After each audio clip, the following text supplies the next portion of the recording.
All right, welcome to Hoops Tonight, presented by FanDuel here at The Volume. Happy Wednesday, everybody. We have an absolutely jam-packed show today. I told you guys coming into this playoff run, I thought it was going to be one of the best playoff runs in the history of the NBA because of the incredible amount of talent that we have in the league and the way that the matchups worked out. And it was something that I was very, very, very excited for. And as a result, when I was trying to put all my thoughts together, I was like, there's just way too much to get into here. And so I think the best way for us to do this tonight is to do it a little differently than we have been. We're going to bring my guy Carson on, and we are going to get into the 10 biggest questions of the night. I think that will give us our best opportunity to touch all of our bases. So let's get Carson on, and we're going to get right into it. Yeah, well, Jason, I think that the appropriate starting point here is with what I think has been maybe the most anticipated and a really interesting first-round series, and that is Nets Celtics. Celtics went up 2-0. Nets had a lead going into the fourth. They ended up squandering it, scored just 17 in that quarter. And KD had a really rough shooting night overall. 4 of 17 from the field, also had 6 turnovers. Still managed 27 points because the guy made 18 free throws. But that's consecutive subpar shooting performances from him. He's under 32% in the series. So how much is he to blame for tonight's loss for Brooklyn? That's a loaded question because he's not to blame in the sense that the scheme from Boston was completely surrounding shutting KD down and shutting Kyrie down and making other guys make decisions. To KD's credit, all over the place over the last 2 days on all the talking head shows and everybody who's been breaking down this series, there's been a lot of pressure on KD to have an amazing bounce back game too. You heard talk of him having a playoff career high 50-something, and you've heard people talking about hammering the over with his points in this game. And, you know, to KD's credit, when Boston came out from the opening jump, they had a very clear strategy. We're not letting KD have that kind of night. The only time he ever was not facing a double team was when he had a live dribble out past the three-point line when he was crossing half court. But the second he put the ball on the floor and tried to get past anybody, here came the double. The second he came for a ball screen, here came the double.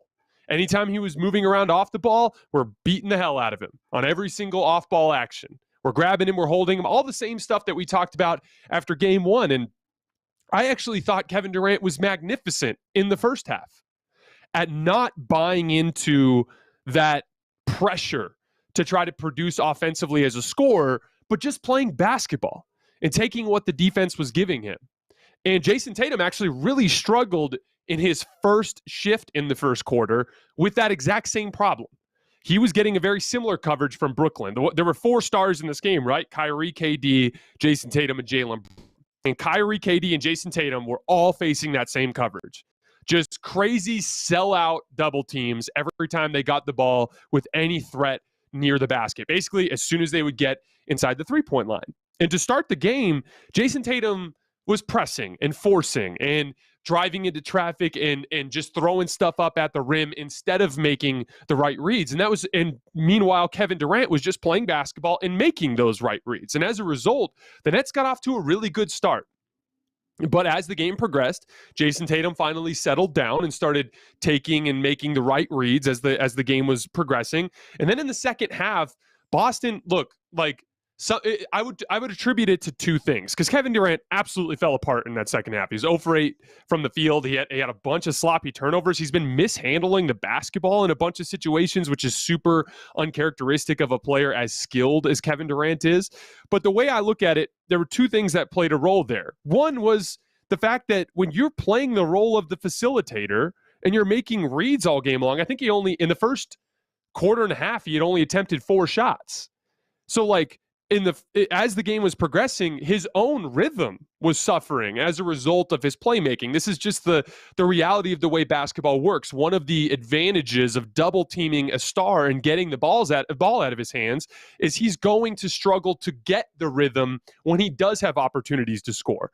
And I had a feeling that over the course of the game, Boston's defense would soften a little bit on him because of how well he was passing. And he actually did get some looks. But then what happens? Even the good looks you get are tough to make because you don't have your rhythm, because you haven't been getting easier looks to start the game. I complain about this with Laker fans all the time. They'd be like, oh, I can't believe another guard came in here and shot the lights out again. And it's like, he did because they let him get comfortable at the start of the game. So he felt confident, he felt in his rhythm, and he was knocking all his shots down. And the exact opposite thing was happening to Kevin Durant. And then the second part of it, you got to credit Boston's defense. When they are roughing up Kevin Durant to that extent, it makes it so that when he gets to those spots, he's fatigued. Now, all of a sudden, you're not getting as much as you're ordinarily accustomed to getting on those jump shots. You also start to kind of feel ghost pressure, right? Like Kevin Durant is 7 feet tall and he's getting to those spots. But when you're constantly in this swarm of bodies, even when you get to your spots and you're raising up, it's in the back of your mind that maybe Tatum's coming from behind you to try to take the ball away, or that someone you might not have seen is coming. Because like one of the things that was happening with KD is he'd on the catch, Tatum would gamble around his body. Like if he caught the ball on the post somewhere, Tatum would gamble around his body and try to knock the ball away. And then KD would turn. And then as soon as he would turn, like there'd be Al Horford right on it. Like they were swarming him everywhere on the floor. So you've got to give Al Horford a little bit of credit, or excuse me, the Celtics defense in general, a little bit of credit for how much they disrupted him. And it was by design. And so, you know, if you're Boston and you're sitting in the locker room after the game and you're watching some film, the way you got to look at it is our game plan was to take Kevin Durant out of this game. He beat us with the pass in the first half, and then he fell apart in the second half. And that's the way it's going to go in a lot of cases. You know, this is, you know, to be clear, I still think Kevin Durant's the best player in the world right now. I have the utmost respect for him and what he brings to the table on both ends of the floor. But from 2012 to 2020, no matter how many times someone would bring up another name, whether it was KD in 2014 or whether it was Steph from 2015 to 2016 or KD again in 2017, 2018, or if it was Kawhi Leonard in 2019, every time I'd always step up and I'd be like, hey guys, let's chill out a little bit. These guys aren't as good as LeBron is. And one of the reasons why is because LeBron is essentially impervious to the type of game that Kevin Durant had tonight. Because if you try to rough him up off the ball, he's going to win that matchup. There's never been, not since the Pistons in 2007, have you seen a team kind of successfully rough LeBron up with physicality. That's a thing. That's a situation that he thrives in. And then in addition to that, and this is something you saw with all the stars today, with Kyrie, with Jayson Tatum, and with Kevin Durant, they're wired as scorers. But they've progressed as playmakers enough in their career that they do start to make reads that are there because they're improving in those areas of their game. But their natural identity as a basketball player defaults to scoring. And so they're going to go off that script often, and they're going to try to do what they like to do. LeBron's the exact opposite. That's why he's received criticism in his career for not taking certain shots. In that environment, in that crazy environment with that over-aggressive defense, LeBron will persistently make the right read every single time down the floor, to a fault sometimes, to the point where he won't take advantage enough of scoring opportunities. But you have to take, every time a defense is aggressive, there is an opening somewhere on the floor, and you have to take advantage of that. That's why I've been preaching about that with Nikola Vucevic in this Bucks-Bulls series. Like, if they're going to sit and drop coverage all game long and take away the paint, you have to take threes. You have to do something to shoot them out of that coverage. And you saw that tonight a lot with KD and Tatum in particular. They would get off script, and they would try to do their own thing, even though there were opportunities there to continue to make the defense pay. And that's one of those situations that I hope people in retrospect have appreciation for why LeBron James has been so dominant and consistent as a playoff player in his career, because it centers around that. The ability to thrive in the physical environments, the ability to consistently make defenses pay for being over-aggressive, and this is the crucial part, he can do the KD and Kyrie stuff too. He has high-level shot making, and he's done it on the biggest stages time and time again. That's why I always was drawn to him. It's why I thought he was the best player. KD's the best player now, but that's one of the shortcomings in his game, and that's why you saw that pop up tonight and become a problem in that second half. Yeah, I mean, like you said, I think this is a loaded question, and it's a difficult one to answer. And I think you're absolutely right about how stellar the Celtics were defensively on KD and how much of a priority he was. And really, outside of the free throws, there wasn't really an easy look on the table for him tonight. And he's obviously, an all-time difficult shot maker, so you expect some more of those to fall. But there's lots of situations where he's facing multiple defenders, and he is still trying to get that shot up. So I think the one component here in which you can say, yes, as tough as that matchup was, and part of it is just shots not falling, where he does probably need to be held accountable, is just from the perspective of you're not going to get many offensive games like this from the Nets role players. I mean, Bruce Brown was tremendous with 23 on 8 of 12. Seth was pretty good tonight with 16. Dragic had another really productive game off the bench with 18 on 8 of 14 shooting. So, yes, that's interrelated with all the attention that KD is drawing, and obviously he and Kyrie are the only reason the Nets are the basketball team they are to begin with. But when you have a chance like that, you think a couple more of those tough shots have probably got to go, because it's Kevin Durant that we're talking about, and that's just the expectation. Yeah, Kevin Durant and Kyrie combined for one made field goal in the second half. That can't happen.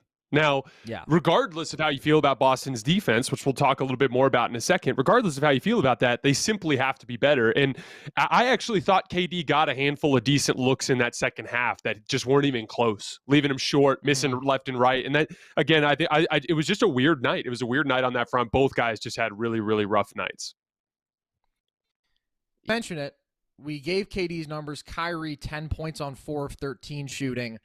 So overall, would you say that tonight was more about bad offense from the Nets or good defense from the Celtics? I thought it was good defense from the Celtics. We're going to talk more about, outside of the shot making from KD and Kyrie, the turnovers, the mishandling the basketball, that's stuff they just have to get better about. But that's not a game plan thing. That's not something you can go and let's watch tape and figure out how we can start. No, you just have to make those shots. That's just something that they have to be better about, right? So I look at it more as putting the onus and the credit on Boston for disrupting them to that extent. Like, how many times have you seen Kevin Durant shoot a pull-up jump shot in his career and be blocked? It's happened, I think, at least twice in this series, both from Jayson Tatum. Like, that's just a relentless pursuit from Tatum on a lot of these possessions. KD's coming over a ball screen or something and getting separation from Tatum and then going up into his shot, but Tatum's applying what's called back pressure, like flying over the top of the screen, knowing you're a bit out of the play, but that KD eventually is going to have to slow down to get up into his shot, and that's your opportunity to recover and make a defensive play, and he did that a bunch tonight. This is a really, really interesting situation that's happening in the NBA. And I started to pick up on this just a little bit back in that Phoenix Suns-Lakers series last year in the first round. I started to notice that teams were starting to figure out, because of the overall lineup speed, as the game has changed and teams have gone with more wings and fewer bigs and prioritized speed and ball handling, every team has become a lot faster. And as a result, they're able to cover more ground, which has allowed them to pressure stars more, not just in double teams, not just in traps, but also in help side defense. And I noticed in that Lakers-Suns series, every time LeBron had the ball, there were just three bodies kind of positioned in his driving lanes. You're seeing that with Giannis Antetokounmpo in this series with the Bulls. You're seeing it with KD and Kyrie. You're seeing it even with Jayson Tatum. The league is dangerously close to figuring out how to stop superstar players with these double teams. Jayson Tatum had a really rough night. He also made some big shots at the end, to his credit. He also, I thought KD, Kyrie, and Jayson Tatum all made big plays as playmakers, but the league is starting to figure out how to disrupt these stars. And I think the natural counter, and this will be a really interesting thing over the next couple years, is you're going to have to play guys like Patty Mills and Seth Curry and because the reason why this series is close, even though the Celtics defense is so much better than Brooklyn's, is because Brooklyn is playing guys off of KD and Kyrie that can punish you. You just mentioned it, Carson. When KD and Kyrie had this rough night, it came with Curry making big plays. It came with Patty Mills making a big shot. It came with Bruce Brown having a big night. Even Andre Drummond had some moments attacking out of the post, right? So, you're seeing that the value now of having skilled basketball players around your stars, because defenses are figuring out we have the foot speed now to effectively double team a star and rotate out of it and not give up wide open looks anymore. That's a really interesting conundrum. And I'm genuinely curious over the course of the next 3-4 years at how because the league always adapts to itself. You know, a big offensive change happens, here comes the defense catching up. A big defensive change happens, here comes the offense catching up. I'm really, really curious to see over the next couple of years how this changes, because that game tonight was unlike any basketball game I've ever seen. How many times have you seen all of the stars suck? And there was one star that did well, and it was Jaylen Brown, because he was in single coverage all night. So, like, that's a really interesting conundrum, and I'm curious to see how it affects basketball over the coming years. So now that the Nets are sitting here and they're down 0-2 and they seem to just continue to underachieve what expectations were, certainly when this duo was put together on paper ahead of last year, or, you know, when Katie was actually able to play basketball last year for the first time, Steve Nash is catching a lot of heat. Do you think that's fair or unfair? So I've seen this, and I disagree. I get it. I get that the Nets look like a pickup game offense, but like, I think it's a little bit short-sighted to think that running a set or running sets more frequently is going to solve this problem. And this is not a take that I have recently had. I've been telling you guys this forever. All of you guys that are listening that have listened to my show over the last couple of years, I've always said that the value of sets becomes massively diminished in the postseason. And the reason why is physicality and switching. That's why I never cared that the Lakers were a bad half-court offense in the regular season. Regular season half-court offenses always are going to favor the teams that run sets really well. But in the postseason, it becomes brute force. Look at the way Kevin Durant and Kyrie Irving are having trouble navigating off-ball and off-ball screens. Like, for instance, when they have Kevin Durant underneath the basket and he's being guarded by Jayson Tatum, and they have Nick Claxton come down to set a pin-down screen on Kevin Durant, what happens? You have Jayson Tatum hugging Kevin Durant, literally, and he's got to fight him off. Then as soon as he comes off of that screen, here's Grant Williams or Al Horford, whoever it is that's on Nick Claxton, he grabs KD too. I shared a clip. You can see it on my Twitter feed. You guys can see the specific play. Literally, now KD is fighting through a moving, hugging, whatever, like cut check from Grant Williams before he ever gets up to get the basketball.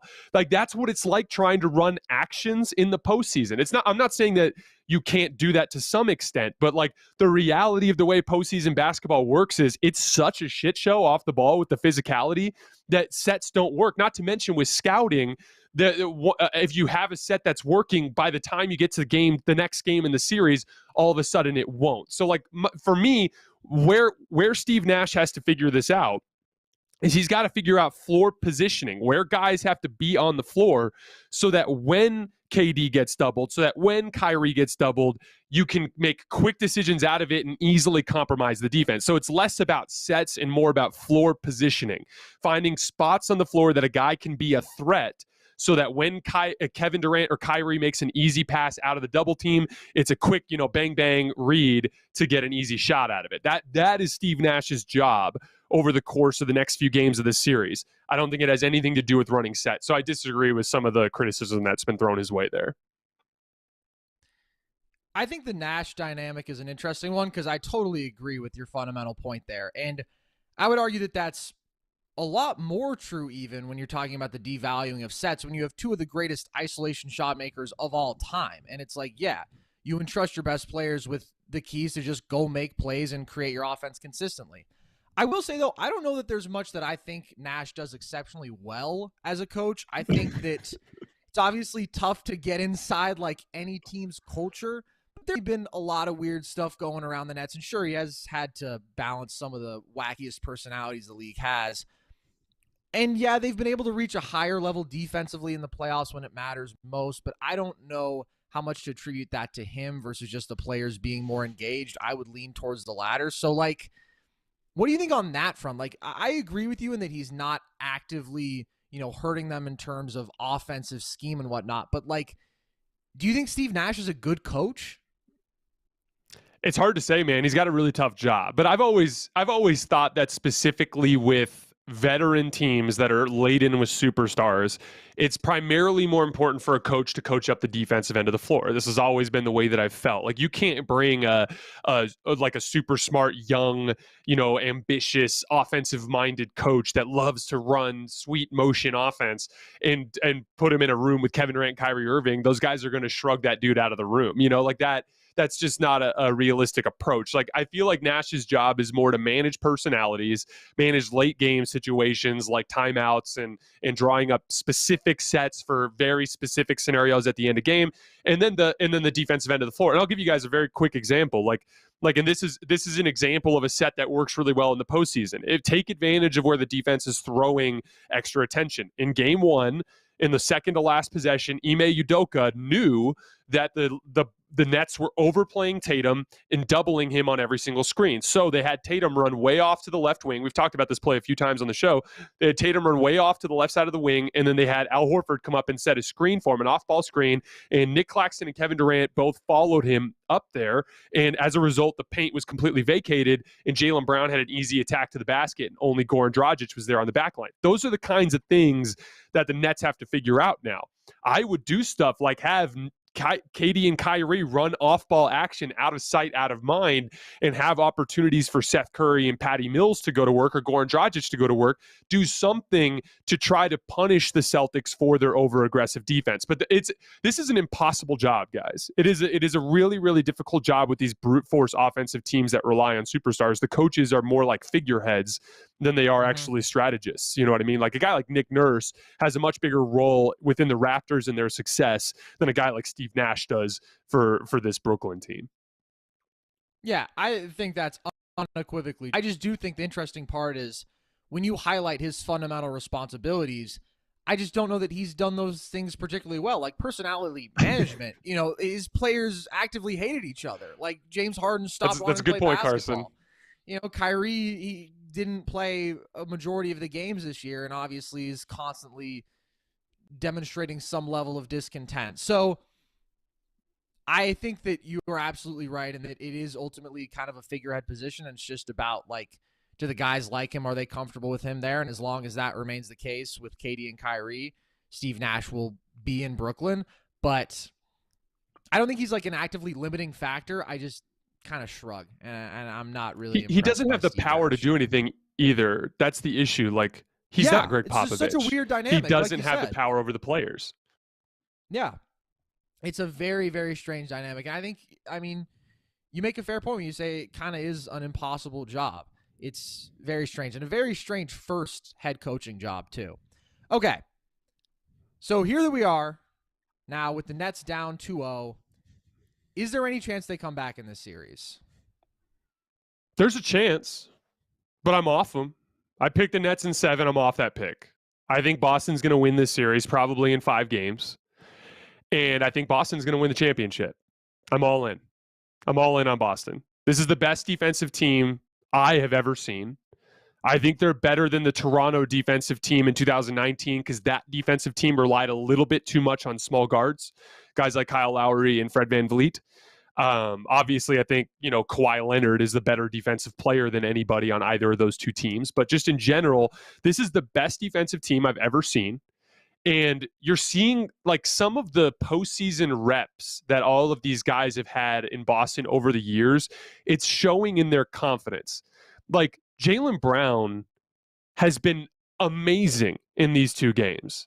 And when you look at the predicament that Boston was in tonight in that fourth quarter, especially when Brooklyn took that lead there in that game, like, there's a ton of pressure there. And there's a lot of reasons for Jaylen Brown and his specific role to get discouraged and to shrink from that moment. And he grabbed that game and just took it home. And even Jayson Tatum made a bunch of huge plays at the end of the game. He had an awesome little push shot in the lane, and he had a jab step 3 that he made at the end of the shot clock there at the end. Like, these guys are not scared of these moments. They've gone toe to toe with LeBron freaking James in a game 7 of the conference finals when they were rookies. They made it to the conference finals in the bubble. These guys have played in big game after big game. I would have picked Phoenix to win the title, but I'm terrified of this Devin Booker hamstring injury. I think this hamstring thing is super finicky. Hamstrings are super easy to re-injure. This Pelicans team is way better than a traditional 8 seed, and then they got to go through Luka in the next round. I'm not counting the Suns out. Let me be clear there, but I'm changing my pick to win the title. I think we're going to talk a little bit more about this later, but I don't think either of the Bucks or the Bulls could beat this Boston team. This Boston team has like 2004 Pistons energy mixed with like a player that is ascending into flat out superstardom in Jayson Tatum and a bunch of guys that aren't scared and that play their roles perfectly. This Celtics team, I think, is the best team in the NBA, and I think they're going to win the title this year. That's obviously super high praise, and I will say, I mean, they continue to look exceptional, and I thought they would be more impacted by the Robert Williams loss and just his vertical spacing offensively, having that dynamic interior athlete, how efficient he was, and then obviously defensively, such an exceptional rim protector. But defensively, they haven't lost a step. They just keep chugging along. So are you just like completely moved on from that? And like, how impressive is that here they are having lost a guy who felt really important to what they were doing for so much of the year, and you're saying they're your title favorite? He still is important. And this is a credit to Al Horford. Like, Al Horford has been unfreaking believable in these first 2 games in huge minutes. And so, like, the silver lining for Horford is the way you got to look at it if you're him is like, Rob's coming. And when he gets here, I'll be able to play fewer minutes and devote my energy in a little bit of these shorter bursts, right? But he is emptying the freaking tank for this series. And it's completely making up for the Robert Williams injury at this point. His perimeter shooting has been a dynamic component of the way that it's punishing Brooklyn for helping. He's got like some of the best hands defensively in help defense that you'll ever see. Like, he doesn't even have to reach up to contest. He's just really good at poking the ball free from guys down low. Al Horford has been the reason that Rob Williams' loss has not hurt the Celtics yet. And he played some 3-on-3 today, and he's been progressing well. They're not even counting him out necessarily in this series, although I doubt they'll play him now that I think they're going to control Brooklyn. But like I put the vast majority of that credit on Al Horford. He's just been an absolute monster. But yeah, I've seen enough. Like, you gotta pay attention to what's in front of your eyes. Kevin Durant didn't shrink from the moment tonight. KD was ready for that game. KD was ready to put his imprint on that game. What happened was the Celtics would not allow it to happen. How many defenses in NBA history can do that? We're talking, 2004 Pistons on Shaq and Kobe. We're talking, 2019 Raptors on Steph Curry. But there aren't that many examples in NBA history of a defense completely disrupting a star like this. And it's a 5-man effort. And it's not criticism of Kevin Durant. Like I said, I think he's the best player in the world. Boston has just shut his ass down. And it is just, you have to pay attention to what your eyes are seeing. What we're seeing right now is all-time defensive greatness. And that carries teams in the playoffs. And I'm concerned about Boston's half-court offense a little bit, but like I keep saying, they have margin for error, and their margin for error is in their defense. And if Jaylen Brown's going to play like this, and if Jayson Tatum's going to keep playing like this, it doesn't matter. They're just going to beat everybody. Yeah, I mean, I think you've said it. The Celtics have undeniably been extremely impressive. And there's been another team out east that has looked pretty darn good and took a 3-0 advantage today. Definitely the tightest game of the series thus far by a lot.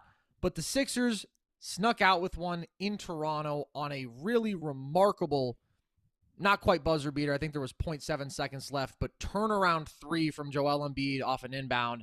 He finished the day with 33. How the hell did he get that shot off? Well, the way that he got the shot off specifically was the fact that Joel Embiid is so good at drawing fouls that guys are paranoid to reach in or to contest jump shots. And so there's kind of like a philosophy with Embiid. You just let him shoot and you hope for the best. And he hasn't been the most efficient jump shooter in the world overall. Like, his field goal percentage is below 50%, which is really unusual for a center like him, right? So, but as a result, like, that little freedom that he gets from guys being paranoid about fouling him, he can turn around and shoot. But that in combination with his size is what allowed him to get the shot off. I gotta say that bit of shot making from Joel Embiid, just in general, down the stretch of that game was one of those like career highlight type of moments. Like when we look back at LeBron's career and you think about the 2007 Pistons game and you think about the 2009 Orlando Magic game, the 2012 Boston Celtics game, the 2013 San Antonio Spurs game. God, there's a whole lot of those games. But you think about those games, they're like these iconic NBA history moments that define LeBron's legacy. And Joel Embiid doesn't have a lot of those games yet. And this was his first one. And, you know, when you look at what happened down the stretch of that game, they were getting absolutely nothing out of James Harden. He got a weird, down the stretch at least, he had an okay game over the course of the game. But James Harden wasn't giving you anything offensively other than a BS foul call down the stretch at the baseline. You weren't getting a ton out of Tyrese Maxey. You weren't getting a ton out of Georges Niang wasn't hitting his shots down the stretch. I'm specifically talking about crunch time.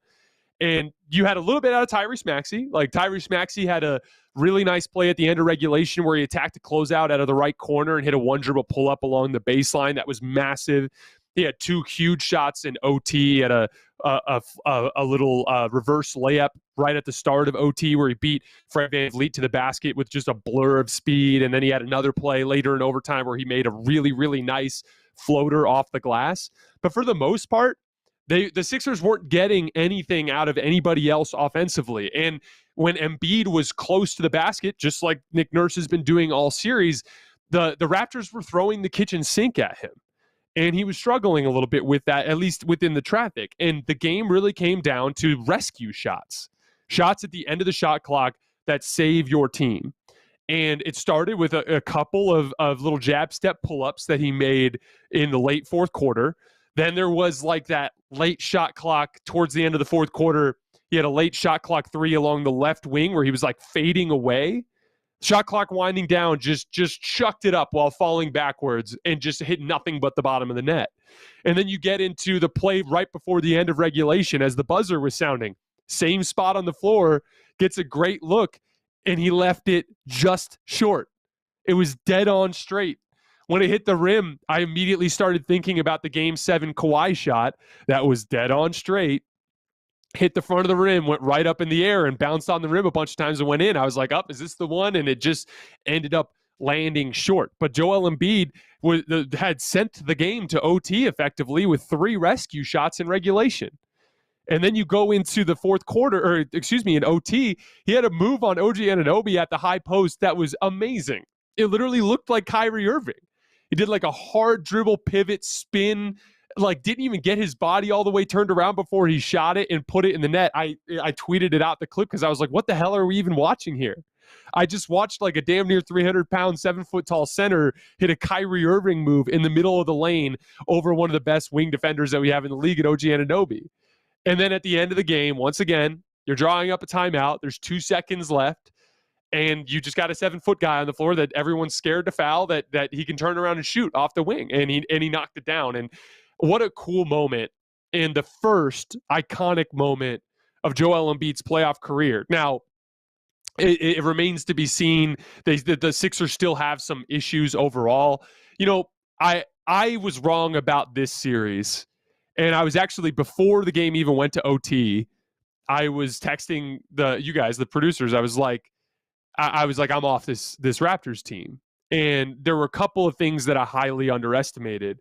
You know, my whole theory for this series and the Raptors having a chance had to do with the fact that they could get stops and get out in transition.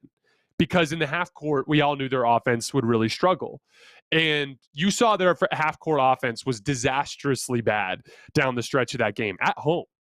And honestly, they had some rescue shots on their end that carried them when their offense fell apart. Gary Trent hit some tough ones. You had, I think OG Anunoby hit a huge 3 in the left corner. There were a bunch of like big-time shots that guys hit when really they weren't able to get anything. And I think the loss of Scotty Barnes ended up being really, really hurtful for this specific Raptors team, because the problem was when Philly switched Joel Embiid onto Pascal Siakam, and Pascal Siakam lost confidence in his jump shot. When those two things happened, And then Pascal suddenly realized that he couldn't drive by Embiid because Embiid was giving him enough space that he could compensate for the lack of speed and stay in front of him and turn Pascal into a jump shooter. And then simultaneously, Fred VanVleet completely fell apart with his confidence in his jump shot. Everything fell apart offensively. And what Scottie Barnes has been for the Raptors all season has been just that other release valve, because he's got a really good hook shot in the lane and he's got a good handle and he's huge. And so they would just go to him, and you can't, if you're guarding Pascal Siakam with Joel Embiid, then that means you don't have another big body, another big enough body to put on Scottie Barnes. And so Scottie Barnes being out of the series really hurt them. I disagreed with some of the strategy things that Nick Nurse did, but at the end of the day, I was just flat out wrong. The Sixers team was better than I expected them to be. Even Joel Embiid, within the chaos of the way Toronto was swarming him, he had 33 and 13 tonight on the road in Toronto, because his shot making was so magnificent that the crazy defense that Toronto was throwing his way just simply didn't matter. So that's a credit to him. And like, I think one of the interesting kind of subplots moving forward for Philly is Tyrese Maxey. He's just better than James Harden right now. James Harden's playmaking is his biggest asset that he brings to this team. He's still very important. But when push comes to shove, Tyrese Maxey can create his own shot with his speed getting to the rim, and James Harden just can't right now. And so, but Tyrese Maxey's been awesome. When you're talking about the hierarchy of this series and you're ranking players, if you wanted Toronto to win, the way it had to go was it had to be Embiid is the best player in the series, and then either Siakam or VanVleet is the second best player in the series, and then, James Harden somewhere down like 3 or 4, and then guys like Scottie Barnes and the other one of the Siakam VanVleet trio or duo is in there somewhere, and then you get to a Tyrese Maxey. But no, Tyrese Maxey has been hands down the second best player in the series. And that little influx of talent changed the dynamic of the series. And so, yeah, like it'll be interesting to see how it amounts to them as the playoff run continues. But I was flat out wrong about this series. Philly's better than I thought they were, and they took it to Toronto, and that was a really, really impressive win on the road there. So are you buying the Sixers as legit contenders then? No. The thing is as good as they've looked in this matchup, and they have a very good draw moving forward, right? Because they're going to end up catching Miami in the next round, and I think Miami is a pretty flawed half-court offense team as well. That'll be a really interesting dynamic there. They're better than Toronto, but they have some similar half-court offense issues that have plagued them all year, even in the regular season. They're a much better defensive team, and they'll be able to throw some defensive things at Embiid and Harden that Toronto could not, particularly Bam Adebayo and the dynamic that he brings as a guy that might be able to guard Joel Embiid in single coverage. So that's like an interesting dynamic there. But they have an easy path. They're going to probably make it to the conference finals. But like I was talking about earlier, I still think Boston's the best team in the league. Look at that swarming defense that Boston used tonight. That's going to have a lot of success against Philly. Now, the one dynamic that Philly brings that'll be interesting is, like I was talking about with Seth Curry and with Patty Mills, when you're a crazy aggressive defense, it's your off-ball players that bring more advantage, right? And Tobias Harris and Tyrese Maxey certainly bring that to the table. The different dynamic is, though, Boston absolutely had to double KD and absolutely had to double Kyrie because they couldn't guard those guys in single coverage. They won't have to double James Harden. They won't have to double Tyrese Maxey. So they'll only have to double Joel Embiid, which I think will free them up to play a little bit more traditional defense. And in that regard, I think they'll have more success. So I'd still pick Boston. Philly definitely has more of a puncher's chance than I originally expected. And that was just me. And I'll be honest with you, it's a little bit of bias there. I hate this freaking team, man. I hate the way they play. I hate the foul grifting. It was a pleasure to watch Joel Embiid play real basketball down the stretch of that game. That's when I'm a Joel Embiid fan, is when he's just making shots like a basketball player instead of doing the janky stuff. But so my bias, I think, got in the way a little bit there, but I'm still going with Boston. You mentioned how great Maxey has been. And I mean, obviously this series, he's more than 30 a game, which is unsustainable production. But post All-Star break, he was 19 a game on better than 65% true shooting. really a remarkable scoring skill set overall. So, like, if he continues to play at this level, does that raise your confidence in Philly? Or beyond that, is any one thing that you can think of that they could really do or prove to you where you would maybe elevate them to that legitimate contender status? Oh, that's a really good question, Carson. In order to elevate them to that status, I think I would have to see a little bit more out of James Harden. Because the issue with Tyrese Maxey is he's faster than everybody on Toronto right now. And Toronto is sloppy in a bunch of different ways because they're young, right? And they're going to run into some teams like Boston and Milwaukee, or Boston and Miami, that are more grown up type of basketball teams. And with that specific predicament, I think they're gonna need James Harden to be a better perimeter player than he has been. I don't know, man. That's a really good question. I think if Joel Embiid's gonna make jump shots like this too, that's another wrinkle. Kind of like Anthony Davis in the 2020 bubble with the Lakers. Anthony Davis suddenly just transitioning into a shot maker, because going into that bubble, the fear was the Lakers half court offense. Same type of problem, right? And since James Harden came to Philly, their offense has not been great overall.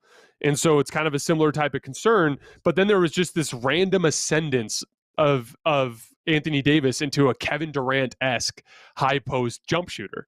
And it kind of became like a release valve for the Lakers, right? And so if that happens with Joel Embiid and he shoots perimeter jump shots like this, that could be another wrinkle that elevates Philly to that status. But I don't know, man. Boston looks like a once-in-a-generation type of mix of basketball ability that I think is such a bad matchup for everybody around the league that I don't know, man. I haven't seen anything like what I saw from Boston tonight, and I've been watching a lot of basketball over the last couple decades. So I don't know. I don't know that Philly's capable of getting to that level. All right, let's touch on another team that has certainly been thrown into that tier of contenders out east, and you have harped on some of their issues, particularly defensively throughout the regular season, and that's the Milwaukee Bucks, who I think a lot of people expected to really cruise against the Bulls team that struggled for so much of the second half of the year. Game 1 was ugly. They dropped Game 2, 114-110, and just to pour some salt in the wound, Coach Bud says that Chris Middleton, he has been told, has an MCL sprain and they will get an MRI tomorrow. So given all that context, are the Bucks in trouble, Jason? Yeah, yes. They were in trouble before that injury. I saw Chris Middleton go off to the locker room and I was worried about what specifically had happened, but that's extremely concerning because they're having problems on both ends with him. You know, there's an old standing NBA rule. And that rule is if you're not a top 10 defense by defensive rating, so points allowed per 100 possessions, you don't win the title. Unless you have an absolutely overwhelming talent advantage. So we're talking KD, Steph Curry, Klay Thompson, Draymond Green, Andre Iguodala, or prime Shaquille O'Neal and prime Kobe Bryant, or Hakeem Olajuwon and Clyde Drexler, like at the top of their games with MJ out of the league. Like there are very rare circumstances where you can be an exception to that rule, but generally speaking, that's the rule. If you don't crack the top 10 in defensive rating in the regular season, you don't win the title, because that defensive rating in the regular season, to me, is the best indicator of your commitment to establishing defensive habits. And when your back is against the wall, when the shit starts to hit the fan, you lean back on your habits. Your identity as a basketball team is the one thing you can rely on when everything goes south. And so, if you don't have that defensive set of habits established, you're going to find yourself with your back against the wall and nothing to fall back on.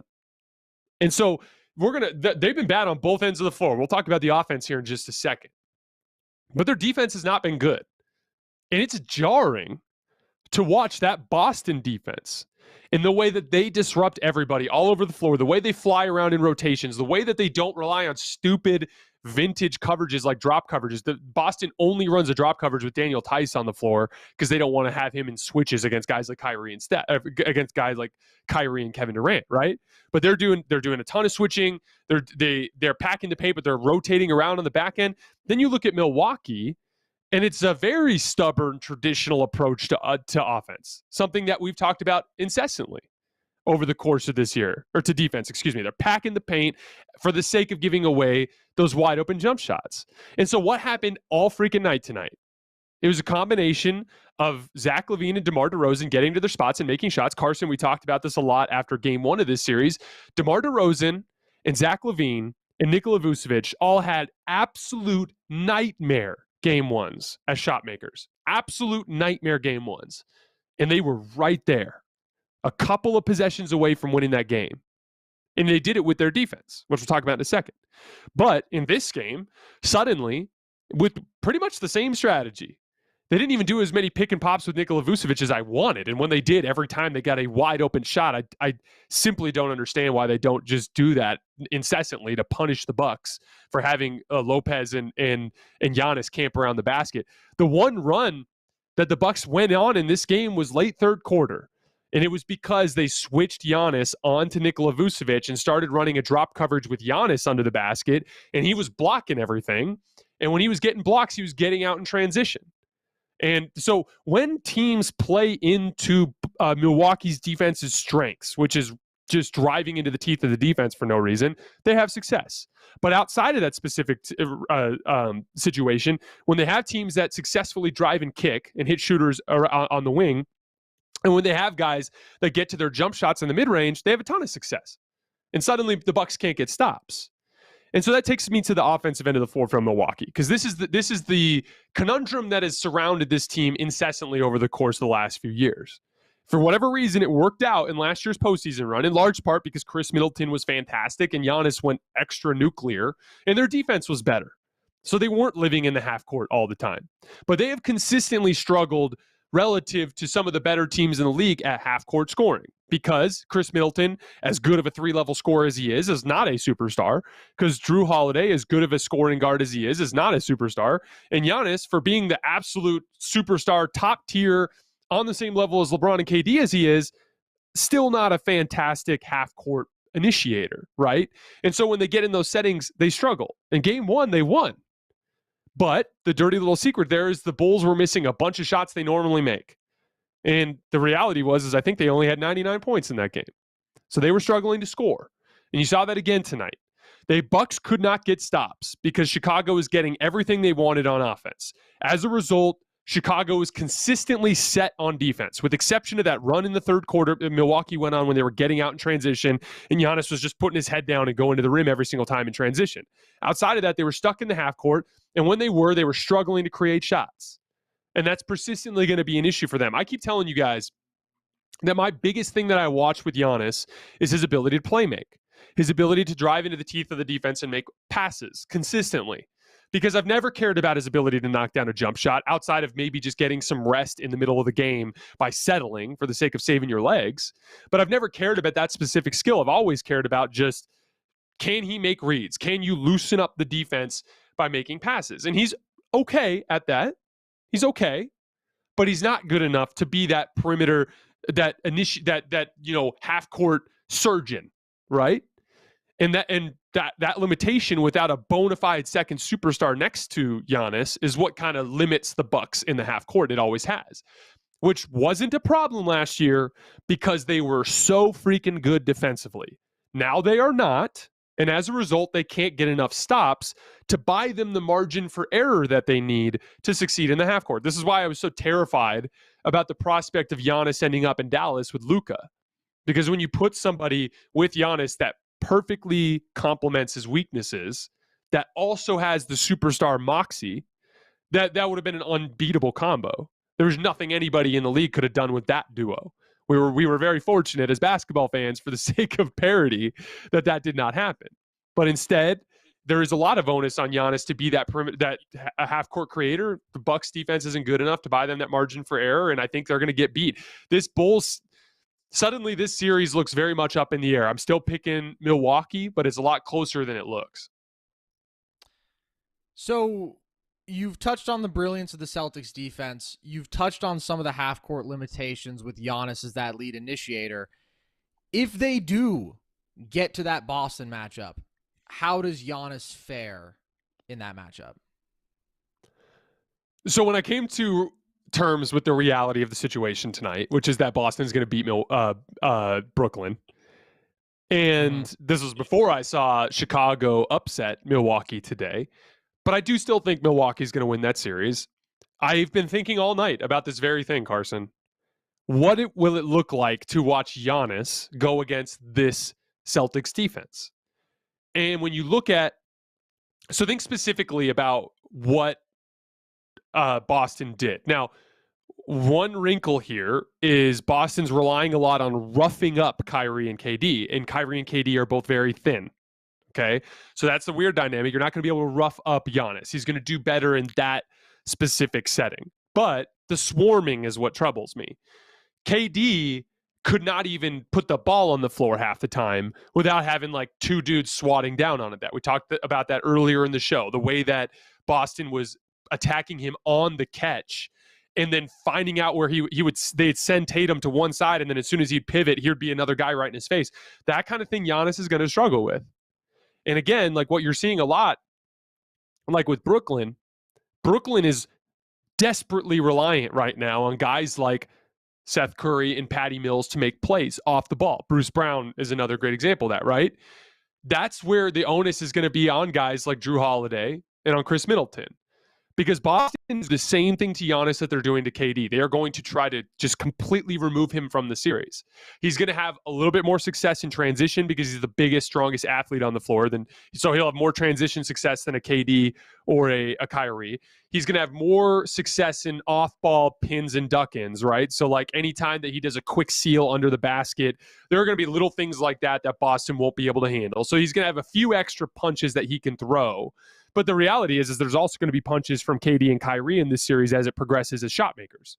You know, like KD's not going to go 0 for 8 in the second half the whole series, right? So like Giannis doesn't have that specific punch. But I do think Giannis is going to be turned into a playmaker in this series. And when that happens, it's going to be on guys like Drew Holiday and Chris Middleton to make shots. So obviously the Chris Middleton injury becomes super impactful in that specific decision. And then Drew Holiday's been an inconsistent playoff performer in his career. He's been great this year, but that's going to be the conundrum. Is they're going to require other guys to make plays, just like we were talking about earlier, really quickly, like we were talking about earlier with the way basketball is changing. There is a ton more responsibility on your off-ball players to create. And there's a lot more traditional off-ball spot-up guys in Milwaukee.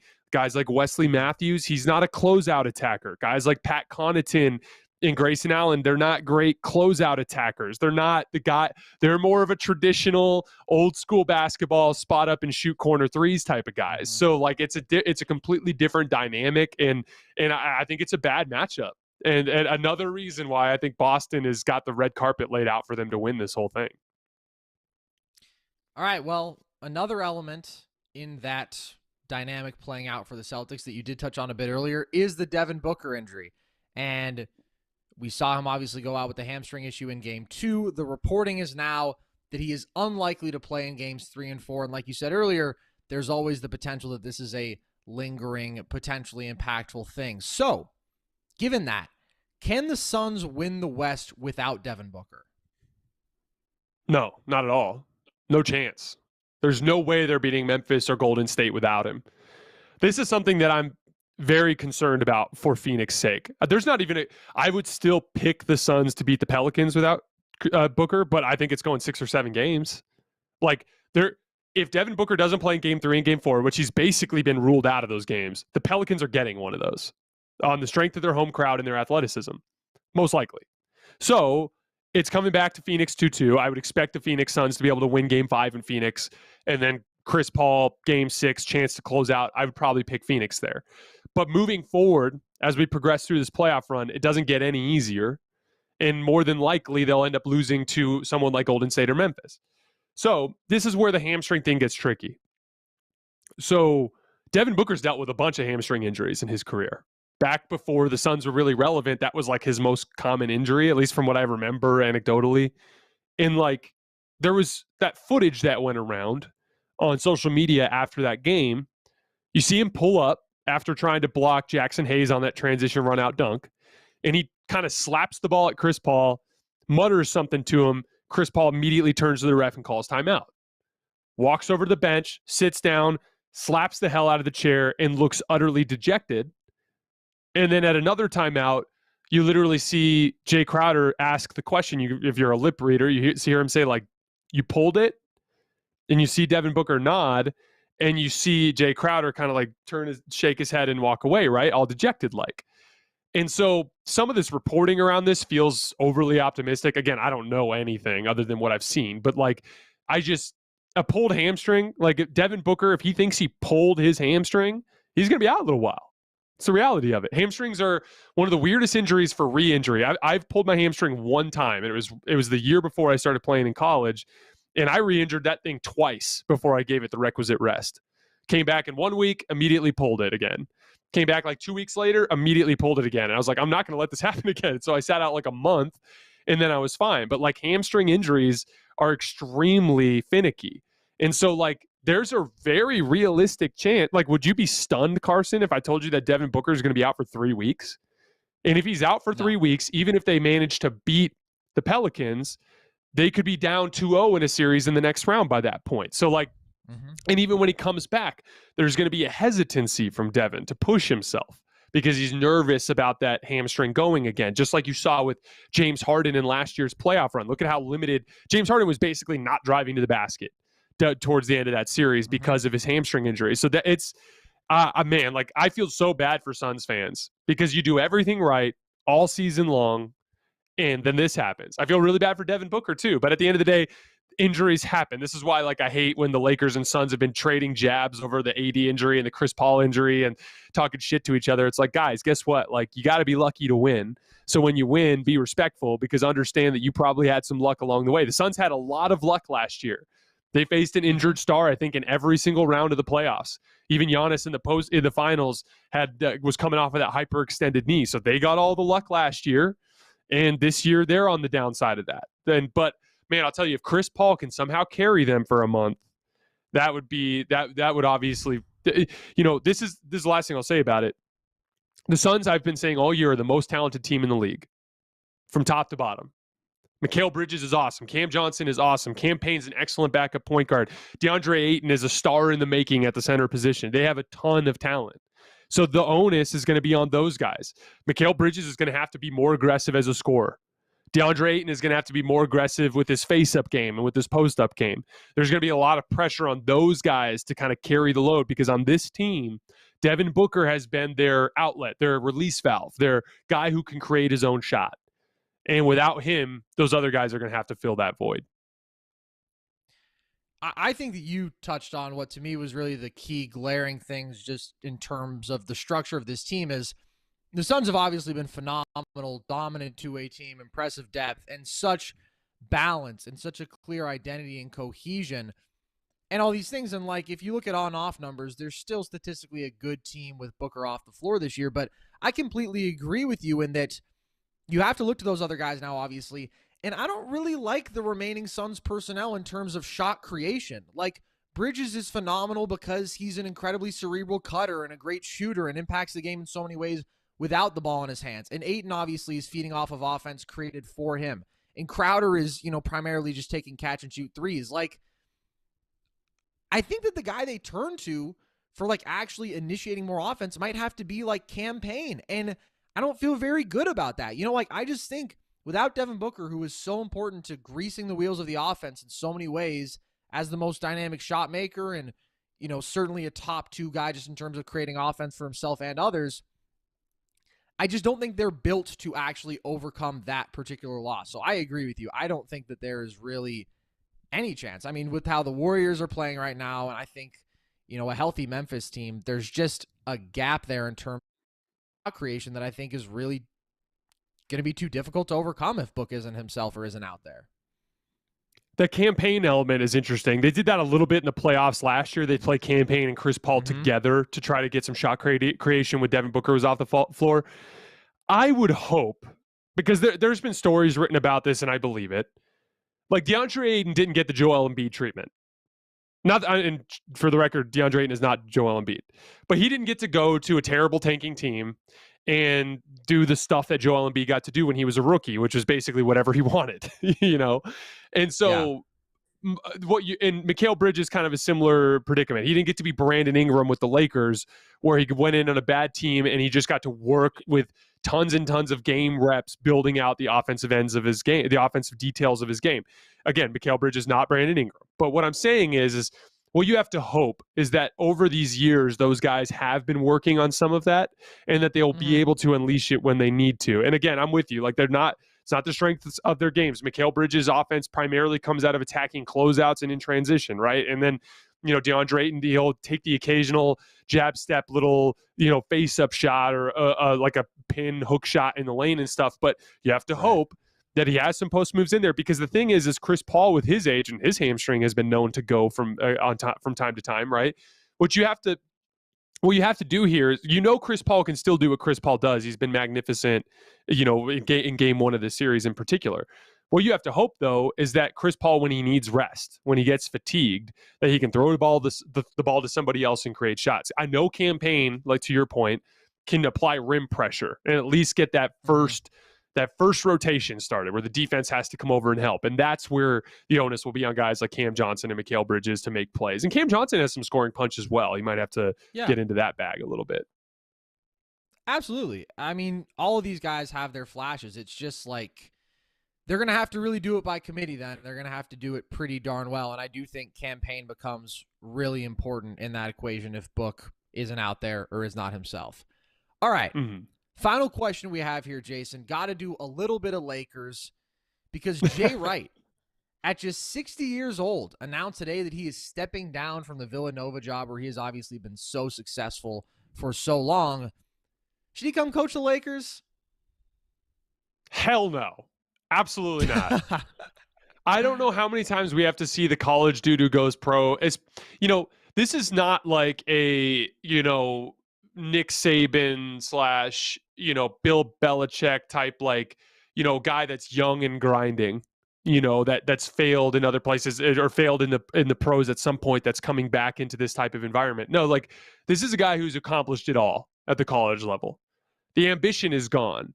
And we've seen this on a bunch of different levels in NBA history and in the NFL. Like, we just saw it with, now I'm blanking on his name, the coach from Ohio State. Urban Meyer. It's killing Urban Meyer. Thank you.